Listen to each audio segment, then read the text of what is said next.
Deuxième partie des aléas du direct, toujours William, Sarah avec nous, Olivier Brunel. Bonsoir Olivier. Bonsoir. De l'ONICEP pour le salon de l'étudiant. Nous avons toujours Ophélie, nous avons Laurent d'Actes Sud. Bonsoir Laurent. Bonsoir. Pour nous parler d'un beau festival à Arles dans une poignée de secondes juste avant. N'hésitez pas à nous appeler, je refais des relances, même en direct, même pendant les rediffs. Vous avez le numéro qui s'inscrit d'abord pour les places pour Scooby-Doo, au Pasino, à la Grande Mode pour les petits, pour les plus grands. Ce sera le 2 février également, mais c'est au Zénith, c'est le trio.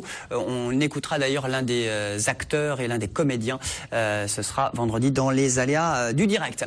De l'écrit à l'écran, les écritures du cinéma, ça s'appelle comme ça. Hein. C'est le tout premier festival, première édition, du moins c'est à Arles. C'est ce week-end, 1, 2, 3 février. Donc ça donne vendredi, samedi, dimanche. Laurent Buffard, vous êtes responsable des cinémas Actes Sud. Oui, Actes Sud, la maison d'édition qui est basée à Arles, juste de l'autre côté du Rhône, et qui a également 3 salles de cinéma qui sont l'équivalent des diagonales sur Montpellier ou du sémaphore à Nîmes. Et ça s'appelle Actes Sud. Et ça s'appelle les cinémas Actes Sud. Mais Actes Sud qui est connu aussi pour être l'une des plus grandes maisons d'édition en France. Voilà, et la maison d'édition Actes Sud qui a par exemple gagné le prix Goncourt cette année avec le livre de Jérôme Ferrari. Alors cette année, vous vous êtes dit, allez, on va faire un festival qui est original, qui mélange la création du ciné. Est-ce que ça passe obligatoirement par la littérature? Voilà, les écritures du cinéma, c'est s'interroger et réfléchir ensemble sur comment on passe de l'écrit à l'écran, comment l'écrivain qui pense un texte le transmet au scénariste, qui lui-même le transmet au réalisateur, qui lui-même nous l'amène dans les cinémas. Quel est le cheminement entre ce qu'on écrit et ce qu'on voit au final? Quels sont les plaisirs, les apports, les déceptions, les frustrations des uns et des autres? Et on organise pendant 3 jours à Arles des rencontres, des tables rondes, des échanges entre ces acteurs, les scénaristes, les écrivains, les réalisateurs. On va démarrer avec Daniel Pénac, qui va venir nous présenter, en plus des tables rondes, chaque intervenant va venir nous présenter un film auquel il a participé. Donc, soit il a écrit le livre dont a été tiré le film par la suite, soit il a écrit le scénario, soit il a réalisé le film. Et Daniel Pénac, lui, il ouvre le festival vendredi 17h. Parce qu'on a Ernest et Célestine, un merveilleux film d'animation qui vient de sortir, qui n'était pas un livre. Lui, les personnages existaient, mais lui a écrit le scénario pour le film. Et il a été tellement emballé qu'il en a fait ensuite un roman. Donc ça, c'est l'ouverture. Daniel Pénac, 17h vendredi chez Actes Sud, qui nous présente Ernest et Célestine. Une bouteille à la mer juste après, je crois, en projection. Ensuite, ça enchaîne. On a 12 films au total présentés par leur réalisateur, scénariste ou l'écrivain. Avec des avant-premières aussi. Dont 6 en avant-première. On attaque avec Daniel Pénac à 17h vendredi et on finit avec Gérard Mordillat pour le grand retournement. Gérard Mordillat qui est lui-même les 3. Il est et écrivain, et réalisateur, et scénariste et va venir nous présenter son film en clôture. Et ça va être non-stop, AG continue. Vous l'avez dit, 12 films, dont 6 en avant-première présentés par leur réalisateur ou scénariste. On a une carte blanche à un jeune réalisateur argentin, Santiago Mitre, dans le cadre de Marseille-Provence, capitale européenne de la culture 2013, qui nous a permis de le faire venir. Il vient avec 3 films sud-américains que personne n'a encore vus, puisqu'ils seront en avant-première. Il vient avec des amis argentins qui sont producteurs, scénaristes, etc., qu'on va rencontrer pendant 2 jours. Donc ça va être un petit feu d'artifice de littérature et de cinéma. Et puis ça va mélanger tous les publics, ceux qui adorent le ciné et ceux qui adorent les bouquins. Voilà, il y en a, certains vont venir pour rencontrer la personnalité, l'écrivain Daniel Pénac, l'écrivain Atik Raimi, prix Goncourt 2008, édité chez POL, et d'autres vont venir pour le cinéma sud-américain, revoir le film en famille, Ernest et Célestine, etc. Il y en a vraiment pour tous les goûts. William, vous en pensez quoi de ce principe, ce concept original d'un festival comme celui-là? Je pense que c'est bien puisque ça permet de changer un peu des grands cinémas qui proposent les gros films américains et ça permet de découvrir d'autres milieux, d'autres personnes et je pense que c'est bien. Et puis il y a de plus en plus de romans qui sont adaptés au ciné, c'est la tendance? C'est le développement majeur, on est parti de ce constat-là. Les Harry Potter, les machins. Un nombre phénoménal, il sort en France 500 Sarah, films. c'est quoi votre référence, votre film est-ce que vous avez vu le film et vous avez lu le livre? Oui, L'Homme qui rit de Victor Hugo, qui est adapté par Jean-Pierre Améris. Et il n'y a pas si longtemps que ça à Nîmes. Et c'est adapté du roman. Et là, donc, festival pendant 3 jours à Arles. Les horaires, ça se passe comment? C'est où? C'est non-stop. On commence 17h vendredi, mais sinon, ça commence dès 14h jusqu'à minuit.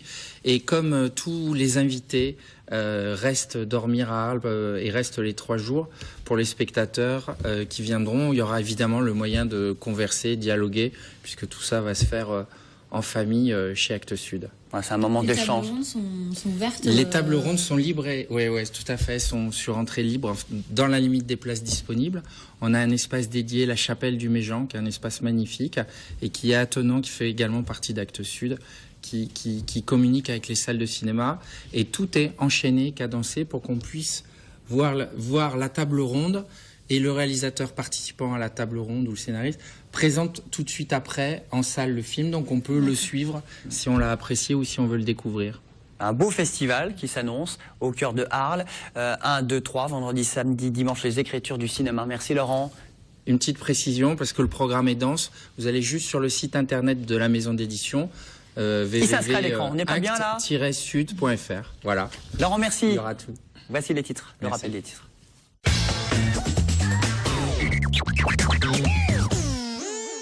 À la une de l'actualité, la colère des professeurs, des enseignants, des fonctionnaires dans la rue aujourd'hui. Oui, la première grosse journée de mobilisation des fonctionnaires depuis l'élection de François Hollande à la présidence. À Montpellier, ils étaient près d'1 millier à défiler cet après-midi, environ 500 à Nîmes. En première ligne, vous l'avez dit, les enseignants du premier et du second degré.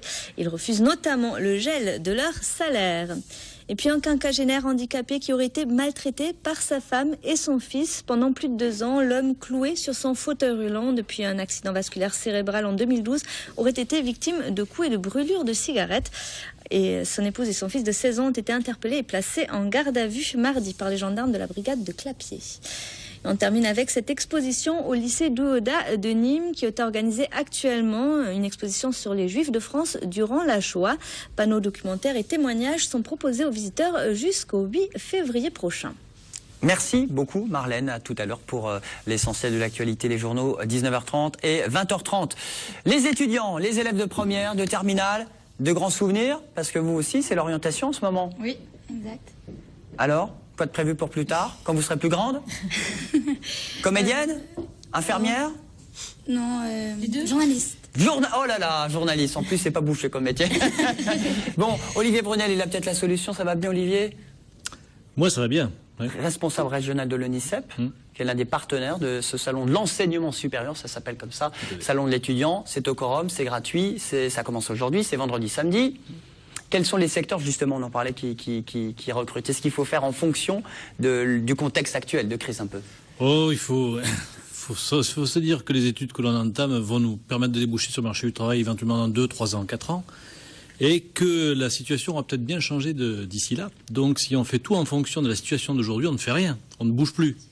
Alors, ce qui est plus important, c'est effectivement d'avoir un projet à soi, bien pensé, bien structuré. Il ne s'agit pas de partir vers n'importe quoi, mais où il y a un peu de passion derrière pour y arriver, parce que journaliste, c'est sans doute un secteur dans lequel il y a beaucoup de monde, mais quand même, tous les jours, il y a des journalistes qui travaillent, et des nouveaux qui arrivent, et qui percent. Donc c'est la passion. Moi, je suis un adepte de la passion.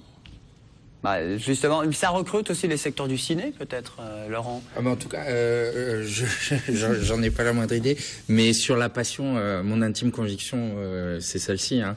C'est si vous êtes jeune, vous posez pas la question de y a-t-il des débouchés. Il y a même sans doute des boulots à créer qui n'existent pas aujourd'hui. Donc si vous avez une passion, foncez, et à un moment, si vous êtes bon, vous percerez. Et notamment avec le livre, on en parle avec Actes Sud, mais le livre, l'avenir du livre, le livre numérique qui fait l'objet d'un guide de l'ONICEP d'ailleurs. Tout à fait. On a travaillé là-dessus avec une association Languedoc-Roussillon Livre et Lecture. Et on aurait tendance à penser que le livre, c'est un objet un peu vieux, vieillissant, qui n'a pas d'avenir. Ben, le livre évolue vers le numérique, comme beaucoup de choses. Et ça redonne au livre tout à fait un autre développement. Et puis autour du livre, il y a plein de métiers liés à l'animation de la lecture, liés effectivement à la conservation, liés à la mise à disposition du public, liés à l'édition, etc., etc. Et c'est pas à Actes Sud que je vais dire que c'est un secteur passionnant, effectivement. Alors c'est vrai, il faut y aller les yeux ouverts, parce que là aussi, Il y a des temps forts, des temps faibles, hein, comme dans toute activité, mais on a voulu nous donner un panorama des métiers du livre de façon à ce que ceux qui veulent vraiment s'y lancer puissent savoir quels sont tous les tenants et les aboutissants de l'objet livre, quel qu'il soit, imprimé ou numérique. Et puis 200 stands tout au long de ces 2 jours. Hein. 200 stands. Les écoles privées, publiques, la fac. En fait, c'est que faire après le bac. Voilà, c'est ça la question. C'est à cette question qu'on veut répondre. À peu près 53 000 visiteurs. Et on espère une seule chose, c'est que ils viennent avec quelques idées, qui viennent les vérifier, et pas simplement pour faire de la cueillette. Certains font de la cueillette. Il y a quelquefois des rencontres miraculeuses dans des salons. On se dit tiens, j'ai découvert ça, je le savais pas, tant mieux. Enfin, quand même, le mieux, c'est d'arriver avec quelques idées bien préparées. Pas l'école buissonnière. Hein. Voilà. Souvenir.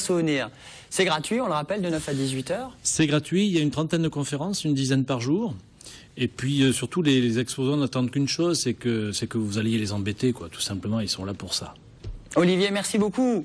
Pocket Film, on le rappelle, jusqu'au 11 mars. Jusqu'au 11 mars. Et je voulais juste dire un petit mot parce qu'on a un nouveau partenaire qui est le Festival de la Salle, le film de films documentaires, et qui projetera les films des gagnants lors du festival. Laurent, merci beaucoup. À ce week-end à Arles pour ce très beau festival. Et puis on remercie William et Sarah qu'on peut applaudir à la file de Garmotion. N'hésitez pas, Garmotion sur le site internet. À demain. Bonne soirée. Merci à tous.